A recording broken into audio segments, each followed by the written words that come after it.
зъбите, огърните! Изкочи от ръцете и от краката! Изкочи от ногтите на краката! Изкочи от всичко! Тягай страх надалеч! В Тантилейски гори се скри и стигнат ли тебе ли те кучета? Да те ставят и да те разкъсат парче по парче!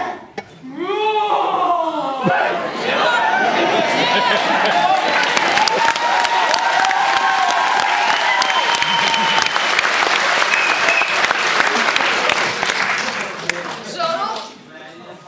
Къде е Жоро? Абе, Жоро, бе! Жоро? Абе, татко, няма да съм, ама съм този вегил! Ама аз искам Жоро!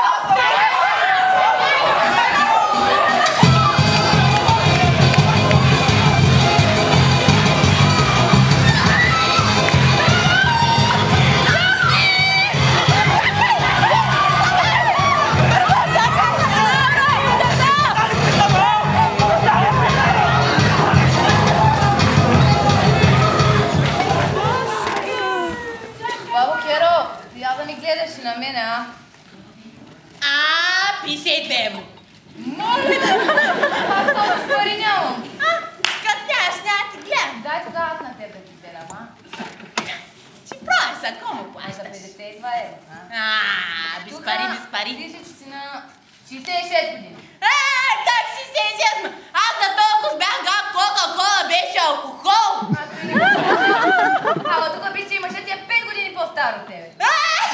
Личи си, че ми гледаш без пари, ма. Той беше на толкова с още така.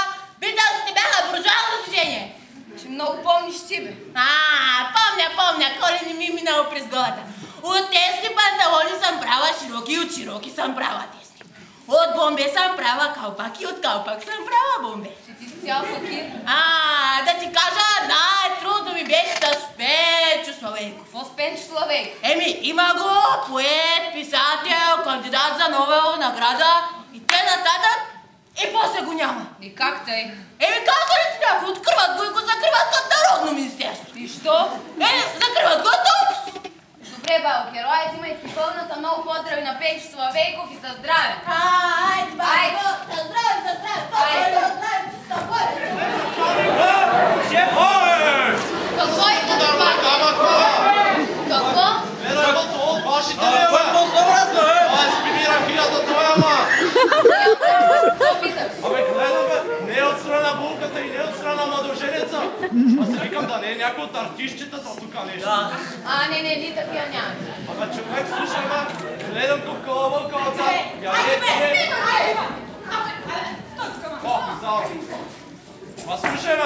Слушай, ма! Ей, директор! Това му гледам вълка отзад. Не пие, ма не се напива, бе. Ма аз държа на пиене, нали съм зомбил, ма не съм расъл минерален извор, баси. Гледам го, нали си викам този смешал, нали, твои графове, графини, си викам някой да от вашите. Защото обърна 2 кила ракия и окото ми не мигна, бе. И си викам то както е тръгнал, ще остави сватбата без пиене. Си викам то както е тръгнал, не знам, ма обърна и 4-то кило ракия и окото му още не мига, бе. Си викам, мисимбилче, бе, той както е тръгнал, не знам и аз какво ще направиш, ще спия света, бе. Не думай, това ще е от Народното събрание, да знаеш. Не знам откъде е, но гледам, че има и 3 очи. Как ти, бе? Бе, има сляпали си, бе, 1, 2, 3. Верно, бе. Аз зато и го доведох тук, бе, защото ние Олевски си нямаме такива стрелчи. Ние си стрелчи нямаме. И си викам тук в театъра, нали, нови реформи, търсения, нови... Не, стрелчи в театъра нямаме, Тогава работа е някаква друга. Аз ще го поразпитам за какво идва тук на чуждата сватба да ви пие ракията. Аркадаш! Ти откъде си, бе? Y бета 17. Надявам се ли, че за това ще функция, младеж? Третият пръстен на Сатурн. Трета орбита. Орбита, младежкия комплекс, там! Нахапял ли си, бе? Звезда Алфа, съзвездие Кентавър. Звъни 2 пъти. Чакай, май да го баща, бе! Ама ви баща, коля, ни прати ли ракия, чуваш? На моята слаба да пиш ръката, бе! Ние нямаме околи. Аз ще кажа, че ги не нямате. Нямаме. На кого? На Томи страница ли ме пишат, бе? Да? Виоле, ти нищо ли не разбираш, бе? Разбирам, бе! Прави ми се на лутова, ми пие ракията! Това е извънземно от... Какво е извънземно, мамо? Ние не сме кали извънземна сватбата!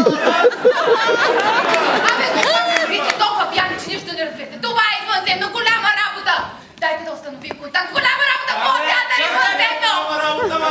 5 кила ракия и спи! Като е дошъл в друго място, ще поджепи той. Отдавна ли сте на нашата планета? От два пара периода. Изследвал съм съзвездия, мъглявини, галактики, но на тази планета нищо не мога да разбера, бе, хора. Защо? Изхвърляте бокуци навсякъде, строите по градовете, плажовете, унищожавате природата си, бе, хора. Защо? Не ме гледайте така, отговорете! Тровите водата и въздуха, а нали живеете от тях? Защо? Строите атомни централи, те се взривяват, избиват вас, животните и растенията. И вие пак ги родите. Защо? Горите ви растат години, вие ги режете за минути. И защо? За да правите на хартия от тях надписи, на които пише "Не сечете горите". Кажете защо? Не ме гледайте така. Осъзнайте се, бе, хора! Спасете я тази земя! Не я унищожавайте!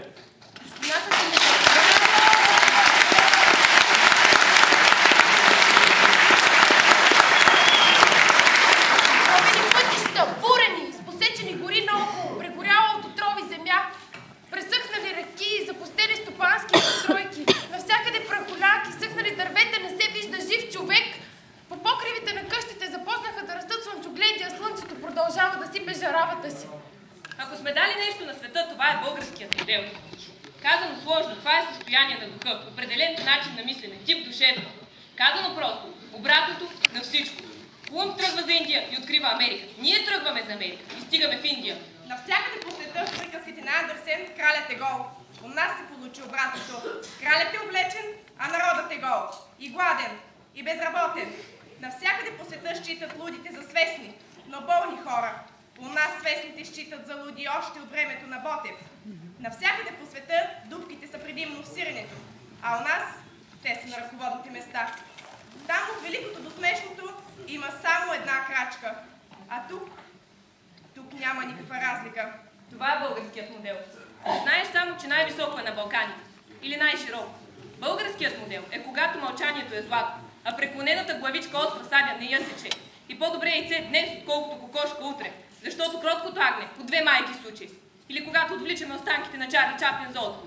При българският модел селените идват в града, за да купуват мляко, а гражданите отиват на село, за да приберат приколката. Българският модел. Това е велосипед без педали, но с 10 кормила. Българският модел е продукчена и завързана с конец стотинка, за да се возим безплатно на асансьор и да говорим безплатно по телефон. Българският модел е не аз да съм добре, а ти да си зле. Българският модел е унищожаем.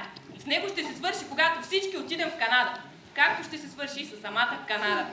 Според всички природни и физически закони, такова нещо като българина не може да съществува. Обаче не. Хванати за опашките, ето ни тука. 7 пъти по-малобройни асимилираме славяните и на всичкото отгоре ги кръщаваме на наше име. На всичко отгоре наричаме български езика, в който има само 8 български думи. За първата от тях е тояга. Живата природа няма нищо по-силно от инстинкта за самосъхранение. Но ето ти го и българинът със следната поговорка. Че си изварим окото, за тъщата да умре от тях, че има кюра взет. А тъщата наистина умира от мъка. Нещата по-нататък се развиват така. Яйцата подходякат, а кокошките мълчат. Пешакът мрази конника. Вериги се пекат, една на друга не вярват. Все тръгваме за вълна и все се връщаме остригани. Сляпата кокошка, кога прогледа и на петела иска да се държи. Няма, не ни се купува, ни се продава. И изкристализира в следната житейска философия. Като не можем както щем, ами да щем както можем. И това за българина става повод за съществуване. От тук нататък нещата следват естествения си ход. Свестните у нас считат за луди. Все по-малко стават народите по света, с които не сме братя. И все по-малко сирените. Вярата все повече се увеличават, а вярата все повече намалява. И все по-близки са ни далечните народи и по-далечни близките. И ние черно не е само морето, но и всеки, който ни се изпречи пред очите. Внасяме завист и злоба и изнасяме Пикасо, Моцарт. Стареем, но не растем.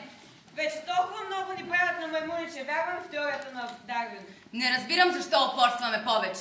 Безсмислено е да се струпваме отново на едно място. Нека се направи график. Кой къде да замине. Последния нека изгаси лампата и да пусне химна.